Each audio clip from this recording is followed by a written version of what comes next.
This girl is Hee-ju waiting for her husband. However, he asked her to take off the jewelries. When she took off her wedding dress, he gave her a contract. He told her, "You're my hostage, do not act as my wife." Park Se-yeon, the youngest presidential spokesman in Korea. He comes from a prestigious political family. He is handsome and excellent. Women couldn't keep their eyes off him.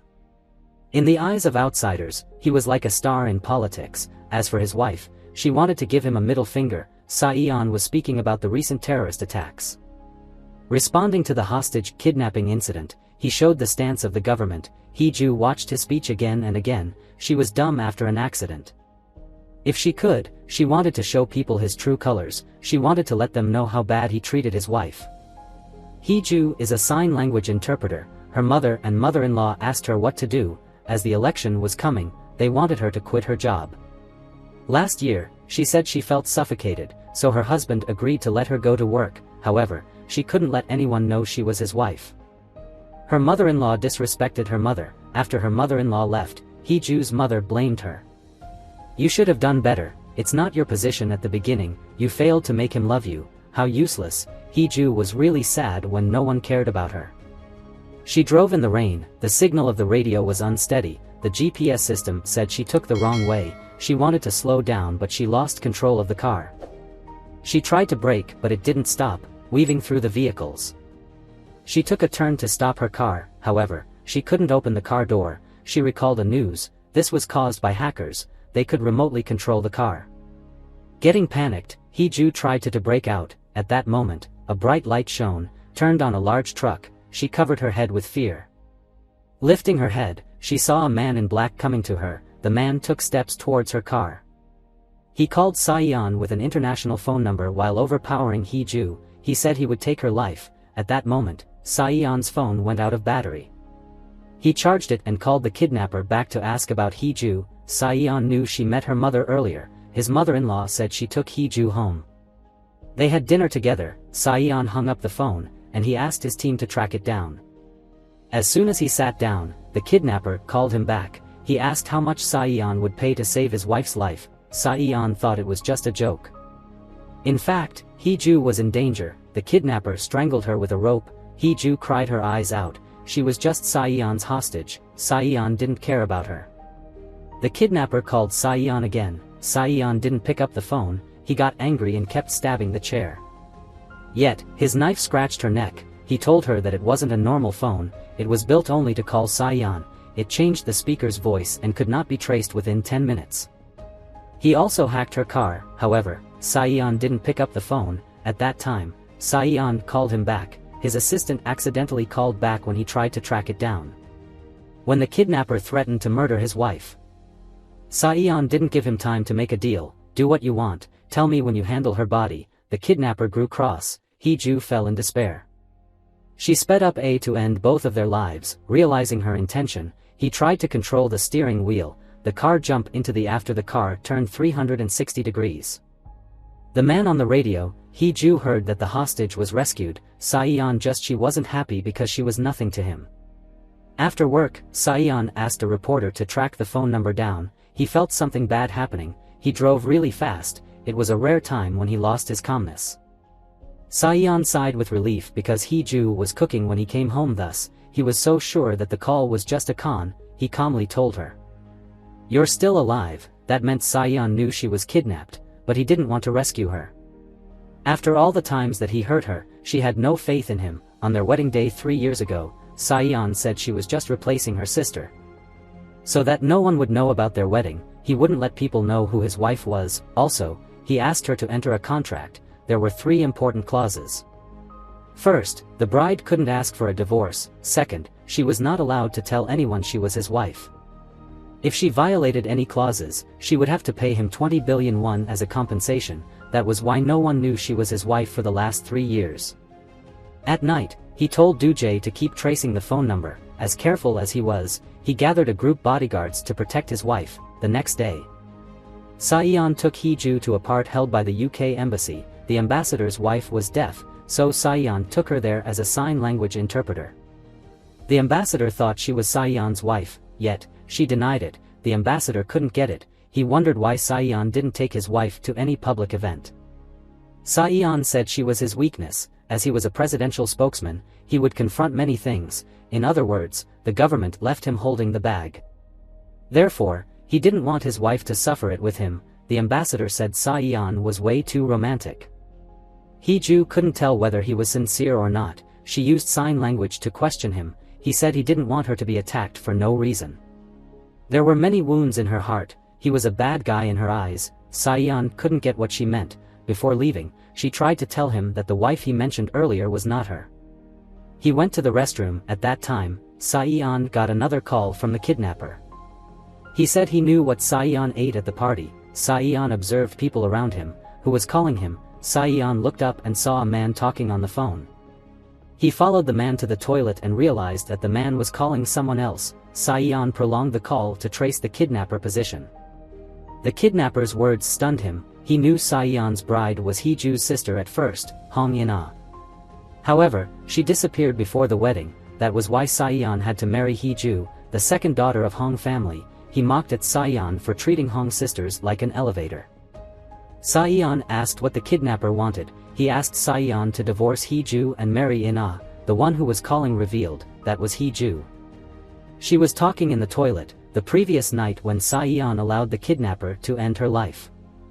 Getting in a high dudgeon, she spoke up and cursed at Saiyan. She sped up to crash somewhere. The car finally stopped. She was fine, however. The kidnapper fainted. Hee-ju picked up his coded phone. After that, she acted as a kidnapper to negotiate with Saiyan. Saiyan claimed that he would never abandon Hee-ju. He really hated those who put a danger on Hee-ju. Getting angry, he punched the wall and swore to catch the kidnapper. Acting as the kidnapper, she required him to divorce her and give her 20 billion won. During the negotiation, she told him what she had been through the previous night. She blamed him for not caring, yet he still kept her by his side when she walked out of the toilet. Hee-ju saw Saiyan over there. She turned away, but he already saw her. He took her to a dark room and asked her if she had an accident the previous night. She typed what she wanted to say on her phone, confirming it was true. Saiyan couldn't suppress his anger. He saw if she got hurt. He got angrier when seeing the wound. Saiyan asked if she saw the kidnapper's face, as the kidnapper wore a hat and a mask. She couldn't see his face. Saiyan almost lost his mind. He blamed her for not telling him what happened to her. Hee-ju told herself, "It's you who told the kidnapper to handle my body." Saiyan required her not to go out without a bodyguard. He also wanted her to go to the hospital.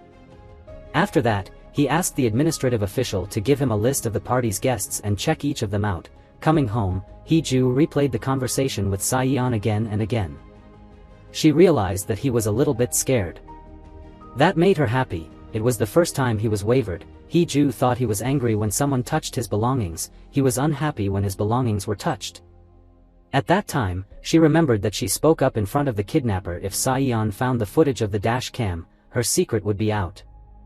Thus, she ran to the garage and saw Saiyan there. He didn't find the memory card. When he was asking about it, a biker made a dash at Hee-ju. Saiyan pulled her against his chest to avoid the motorbike. Both of them felt embarrassing. They pushed each other away. "Let's not talk about it." Saiyan wanted her to stop going to work. Hee-ju didn't want it. She wanted to continue working. He agreed to let her go to work under the protection of bodyguards. The next day, Hee-ju worked as a sign language interpreter at a trial. Saiyan sent a female bodyguard to protect her. At the end of the trial, people were fighting. Hee-ju's bodyguard was asked to help. After they were done, Hee-ju was longer there. Earlier, when Hee-ju got out of the toilet, she heard someone's footsteps that sounded like the kidnapper, so she lingered at the toilet. Her bodyguard reported her disappearance to Saiyan. Saiyan couldn't stay focused on the meeting. If she couldn't find Hee-ju, he wanted her to call the police. He no longer bothered to hear Young-woo's speech when the bodyguard said she just found Hee-ju. Saiyan sighed with relief. A minute later, he lost his composure. Because Hee-ju was seeing a guy, the bodyguard even took a photo of them and sent it to Saiyan. Seeing her smile at the guy, Saiyan got jealous. He scolded the bodyguard. "I ask you to protect her, not to spy on her." The guy was Hee-ju's senior in college. They kept in touch, but 3 years ago, he lost in touch with her. He was very worried about her. When he saw her on TV as a sign language interpreter, he felt somewhat reassured. Sang-woo gave her his card visit and revealed about a project. He would be working at the TV station where she was working at. He wanted to have lunch with her there. Coming home, Hee-ju met her mother. She brought Hee-ju a sex sleepwear. Yeonhui blamed Hee-ju for not good at sex. Hee-ju asked if Yeonhui was really her mother. Yeonhui reminded Hee-ju that her father would be taken good care at the best nursery home thanks to her marriage. If you couldn't fulfill your role as his wife, your father would lose the privilege. Hee-ju had to take the sleepwear. After a shower, she put it on and called Saeon again. When he picked up the phone, he wondered why the kidnapper knew Ina disappeared before the wedding. Only two families knew it. He was so sure that the kidnapper was close to him. Hee-ju got worried. To provoke him, Hee-ju sent him a photo of her thighs. She said if didn't do as she asked, she would use that photo to make up a sensational story. Saeon claimed that he knew her the most, so he wouldn't change his mind for just a photo. He wasn't easy to mess with. You're her husband in name only. You, check it out if that is really Hee-ju. She hung up the phone and realized that she made it tough for herself. If Saeon really wanted to see her thighs, what would she do? Hee-ju tossed and turned on the bed. She covered herself with a blanket when hearing his footsteps. She trembled, getting into her room. He pulled her blanket but she didn't release it. When he tried again, he fell on her. They faced each other on bed. Hee-ju expressed her uncomfortable feelings. Saeon changed his mind. He told her to apply for a position as a sign language interpreter at the Blue House. Saeon saw a cup on the table. He remembered when they first lived together 3 years ago. Going home after work, he saw Hee-ju was waiting for him with a hearty meal. She was dozing off while waiting for him. He smiled as she looked so cute. When she saw him, she finished a glass of wine and asked him for a dance. It was hard for her to open her eyes wide when he got closer to her. She closed her eyes in a strained mood. He took a step back and reminded her of the clauses, not to live as a puppet. No need to do everything her mother asked. From then on, they never got close to each other. Their marriage was just a cover. Next morning, Hee-ju was surprised when Saeon didn't go to work. He asked her if she wanted to have breakfast. She thought for a while. Saeon never asked her out for breakfast. That meant he wanted her to prepare breakfast for him. However, Saeon followed her to the kitchen and started cooking. He just asked her to help with a few things. He made a good breakfast for her. By the way, he asked her about her senior. Is he reliable? Hee-ju described him as a good man. It upset Saeon. He demanded her to finish breakfast. Do-jae showed Saeon the footage when Hee-ju was kidnapped. They saw something strange. The man in a raincoat easily opened the car door. Saeon couldn't get it. He asked for his friend's opinion. His friend thought she was having an affair. Saeon half believed him. Once again, Hee-ju called him as the kidnapper to threaten him. Saeon told the kidnapper to call back after 5 minutes. After 5 minutes, she realized that her call went straight to voicemail. She drove back home as she didn't want Saeon to figure it out. Saeon wasn't home yet. Next morning, Hee-ju watched TV. There was a bomb attack at his office the previous night. 6 people got hurt. The police reported that the attacker called Saeon many times. The recording of her threat was played on TV, which stunned her. At that time, Saeon came home with wounds. He put her on the table, and he wanted to check something out. Hee-ju didn't let him see her thighs. Take it off yourself, or I'll help. There was a secret about their wedding. 3 years ago, Ina refused to marry Saeon. Saeon asked her if her parents would marry Hee-ju to a jerk. Ina confirmed that Hee-ju's mother sold her daughter. Because of it, Saeon decided not to cancel the wedding. However, Hee-ju had to be the bride. It was the first time he carried her to the bed after 3 years of marriage. He wanted to see her thigh but she didn't let him. She pushed him away. A man in black left a pizza box in front of the office. Do-jae brought it inside as he didn't know it was actually a bomb. As soon as he woke up, Saeon checked the messages from the bodyguards. He sighed with relief when Hee-ju was still safe. Saeon felt stressed by what happened recently. He still questioned about the photo of a woman's thighs. Everything was about Hee-ju. To see if those were really her thighs, he came home and pulled up her skirt. When Hee-ju didn't let him, he carried her to the bed and bluntly asked her why does the kidnapper know her well. He slowly pulled up her skirt. Everything became more complicated. Hee-ju got scared. She asked what he was doing. Someone kidnapped her, and then attacked him with a bomb. Both of them were his victims. She wondered why he suspected her instead of finding the attacker.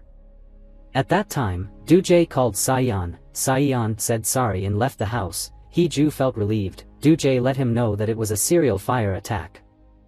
including the bomb attack at their office. Saiyan didn't believe it was a coincidence. He was pretty sure that the attacker used the fire attack to cover up. Saiyan asked Duje to find out without the help of police and not to give them a full recording. He edited the recording played on the news. When he saw Hee-ju cleaning the pieces, he helped her out because she earned a living with her hands. But she didn't protect them. Basically, he didn't want her to get a cut by the pieces. Coming to the office, Saiyan checked on Hee-ju's phone. He read her messages with Sang-woo. Sang-woo sent her a photo of their volunteer. Saiyan admired Hee-ju's bright smile. It was the first time he saw her smile like that. That made Saiyan feel jealous and beware of Sang-woo. And then he knew they had a lunch date on Saturday. He felt so uncomfortable about it. Yuri asked Sang-woo to introduce himself. He said he grew up in an orphanage. In the village, there lived a rich family. One day, he visited their villa and saw a boy from Seoul was playing around. They had fun together every day, yet, he saw something scary. Jang-woo didn't want to tell her more. He left the meeting for a lunch date with Hee-ju. As soon as they took their seats, they saw Yuri. Yuri had a lunch date with her idol. She even told them not to stare at her idol. A few minutes later, her idol arrived. It was none other than Saiyan. Hee-ju tried to avoid him. However, Saiyan went straight to her table and greeted her. He even asked to have lunch with three of them. Sang-woo was so sweet to Hee-ju. Saiyan was unhappy when Sang-woo knew the sign language. He already dug into Sang-woo. The atmosphere was so tense. Hee-ju excused herself to go to toilet. Saiyan made an excuse of a phone call to follow her. Hee-ju wasn't happy when Saiyan offended Sang-woo. Saiyan thought she was protecting Sang-woo. He wondered how she could know Sang-woo was a good guy, which made him feel inhibited, as he'd known her for 20 years. He was confident to know her well, but he was wrong. Neither was she. After lunch, Sang-woo gave Saiyan his card visit. He gave it to Duje for an identity check. Duje showed Saiyan the vlogs of Sang-woo and praised his body, who was very attractive to women. Saiyan turned it off. He said only shallow people care about the appearance. Meanwhile, Hee-ju went to the center of sign language. Genie persuaded Hee-ju to apply for a position of sign language interpreter at the presidential office. Hee-ju wondered whether she should work with Saiyan. Genie told her that it was a really good chance for her future career, because she needed a stable source of income after getting divorced.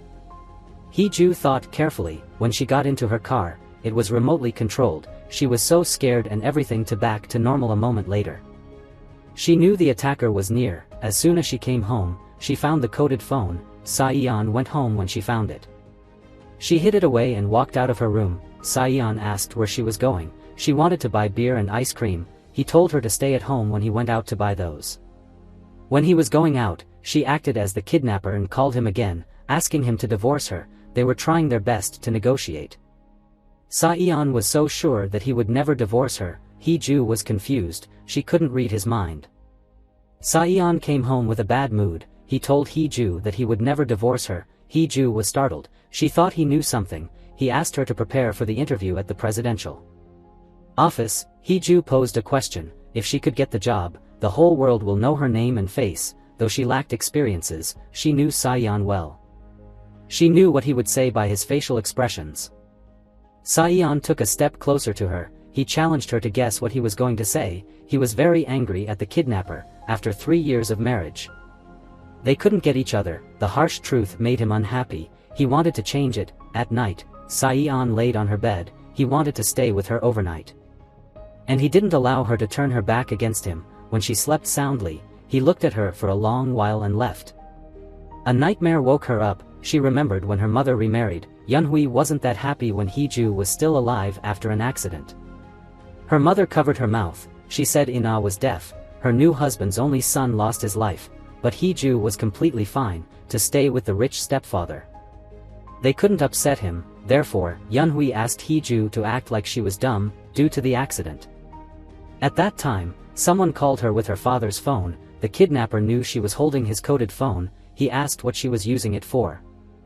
As her father was in his hand, she was honest that she wanted a divorce. The kidnapper was satisfied with her answer. That was also what he wanted.